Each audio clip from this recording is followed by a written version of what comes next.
ಪ್ರಾಚೀನ ಅವಶೇಷಗಳನ್ನು ಹೊರತೆಗೆಯಲು ನಡೆಸುವ ವೈಜ್ಞಾನಿಕ ಭೂ ಅಗೆತವನ್ನ ಏನೆಂದು ಕರೆಯುತ್ತಾರೆ?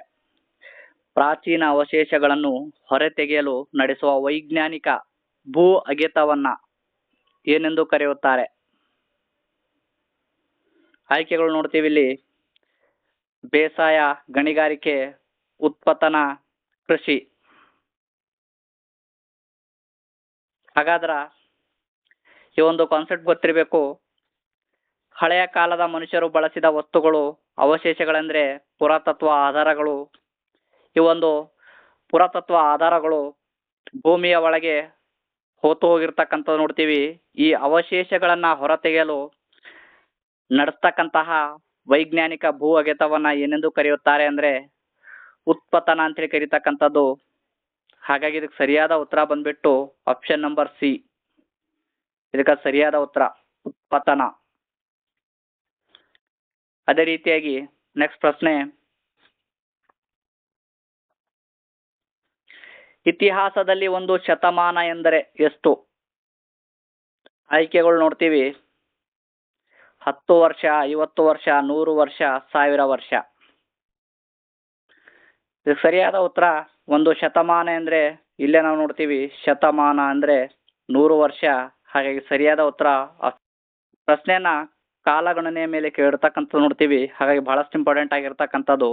ಈ ಒಂದು ಕಾಲಗಣನೆಯನ್ನ ಸಾಮಾನ್ಯವಾಗಿ ಯೇಸು ಕ್ರಿಸ್ತರ ಬದುಕಿದ್ದ ಕಾಲದ ಆಧಾರದ ಮೇಲೆ ಸಾಮಾನ್ಯ ಶಕ ಅಥವಾ ಕ್ರಿಸ್ತ ಪೂರ್ವ, ಕ್ರಿಸ್ತ ಶಕ ಅಂತ ಹೇಳಿ ವಿಂಗಡಿಸಲಾಗ್ತಕ್ಕಂಥದ್ದು ನೋಡ್ತೀವಿ.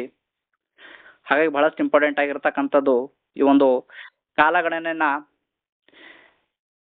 ಯಾರ ಒಂದು ಬದುಕಿನ ಆಧಾರದ ಮೇಲೆ ವಿಂಗಡಿಸಲಾಗಿದೆ ಅಂತ ಹೇಳಿ ಪ್ರಶ್ನೆಗಳು ಕೇಳ್ತಾ ಬರ್ತಕ್ಕಂಥ ಸಾಧ್ಯತೆ ಇರ್ತಕ್ಕಂಥ ನೋಡ್ತೀವಿ. ಹಾಗಾಗಿ ಈ ಒಂದು ಕಾನ್ಸೆಪ್ಟ್ ಕೂಡ ನಮ್ಗೆ ಗೊತ್ತಿರಬೇಕು. ಅದೇ ರೀತಿಯಾಗಿ 100 ವರ್ಷಗಳ ಅವಧಿಯನ್ನ ಏನೆಂದು ಕರೆಯುತ್ತಾರೆ ಅಂದ್ರೆ ಒಂದು ಶತಮಾನ ಅಂತ ಹೇಳಿ ಕರೀತಕ್ಕಂಥದ್ದು. ಹಾಗಾಗಿ ಸರಿಯಾದ ಉತ್ತರ ಆಪ್ಷನ್ ನಂಬರ್ ಇ. ಅದೇ ರೀತಿಯಾಗಿ ನೆಕ್ಸ್ಟ್,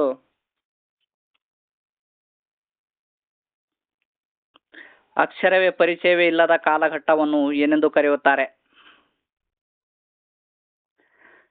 ಆಯ್ಕೆಗಳು ನೋಡ್ತೀವಿ ಇಲ್ಲಿ. ಅದಕ್ಕಿಂತ ಮುಂಚೆ ನಮ್ಗ ಈ ಒಂದು ಕಾನ್ಸೆಪ್ಟ್ ಗೊತ್ತಿರಬೇಕು, ಬಹಳಷ್ಟು ಇಂಪಾರ್ಟೆಂಟ್ ಆಗಿರ್ತಕ್ಕಂಥದ್ದು.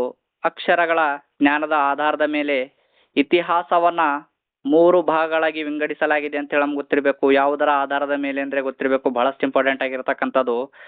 ಅಕ್ಷರ ಜ್ಞಾನದ ಆಧಾರದ ಮೇಲೆ ಇತಿಹಾಸವನ್ನ 3 ಭಾಗಗಳಾಗಿ ವಿಂಗಡಿಸ್ತಕ್ಕಂಥದ್ದು. ಮೊದಲನೇದು ಪ್ರಾಗೈತಿಹಾಸ ಕಾಲ, ಅಂದ್ರೆ ಅಕ್ಷರ ಜ್ಞಾನವಿಲ್ಲದ ಕಾಲ. ಅದೇ ರೀತಿಯಾಗಿ ಎರಡನೆಯದು ಪೂರ್ವಭಾವಿ ಇತಿಹಾಸ ಕಾಲ, ಅಂದ್ರೆ ಅಕ್ಷರಗಳಿದ್ದು ಓದಲು ಸಾಧ್ಯವಾಗದ ಕಾಲ. ಅಕ್ಷರಗಳಿದ್ರೂ ಕೂಡ ನಮಗೆ ಓದಲು ಸಾಧ್ಯವಾಗದೆ ಇರ್ತಕ್ಕಂತಹ ಕಾಲ. ಅದೇ ರೀತಿಯಾಗಿ ಮೂರನೇದು ಇತಿಹಾಸ ಕಾಲ. ಇತಿಹಾಸ ಕಾಲ ಅಂದ್ರೆ ಲಿಖಿತ ದಾಖಲೆಗಳಿರುವ ಕಾಲ. ಹಾಗಾದ್ರ ಪ್ರಶ್ನೆ ಕೇಳಿರ್ತಕ್ಕಂಥದ್ದು, ಅಕ್ಷರ ಪರಿಚಯವೇ ಇಲ್ಲದ ಕಾಲದ ಘಟ್ಟವನ್ನ ಏನೆಂದು ಕರೆಯುತ್ತಾರೆ? ಹಾಗಾದ್ರೆ ಇದಕ್ಕೆ ಸರಿಯಾದ ಉತ್ತರ ಬಂದ್ಬಿಟ್ಟು ಅಕ್ಷರ ಜ್ಞಾನವಿಲ್ಲದ ಕಾಲವನ್ನ ಏನೆಂದು ಕರೆಯುತ್ತಾರೆ ಅಂದ್ರೆ ಪ್ರಾಗೈತಿಹಾಸ ಕಾಲ ಅಂತ ಹೇಳಿ ಕರೀತಕ್ಕಂಥದ್ದು. ಹಾಗಾಗಿ ಆಪ್ಷನ್ ಬಿ ಇದಕ್ಕೆ ಸರಿಯಾದ ಉತ್ತರ ಪ್ರಾಗೈತಿಹಾಸ ಕಾಲ. ಅದೇ ರೀತಿಯಾಗಿ ನೆಕ್ಸ್ಟ್, ಆಧುನಿಕ ಮಾನವರ ದೈಹಿಕ ರಚನೆ ಹೊಂದಿದ ಮಾನವರು ಮೊದಲು ಎಲ್ಲಿ ಕಾಣಿಸಿಕೊಂಡ್ರು ಅಂದ್ರೆ ಬಹಳಷ್ಟು ಇಂಪಾರ್ಟೆಂಟ್ ಆಗಿರ್ತಕ್ಕಂಥದ್ದು.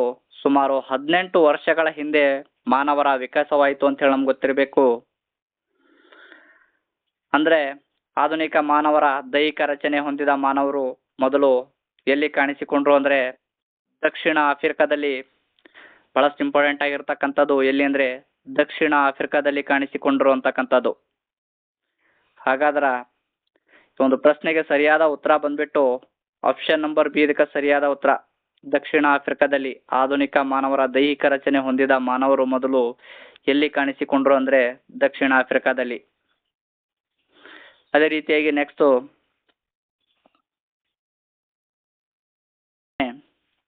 ಇಂಪಾರ್ಟೆಂಟ್ ಆಗಿರ್ತಕ್ಕಂತಹ ಪ್ರಶ್ನೆ, ಹಳೆ ಶಿಲಾಯುಗದ ಮಾನವರು ಯಾವ ರೀತಿಯ ಜೀವನ ನಡೆಸುತ್ತಿದ್ದರು? ಹಳೆ ಶಿಲಾಯುಗದ ಮಾನವರು ಯಾವ ರೀತಿಯ ಜೀವನ ನಡೆಸುತ್ತಿದ್ದರು?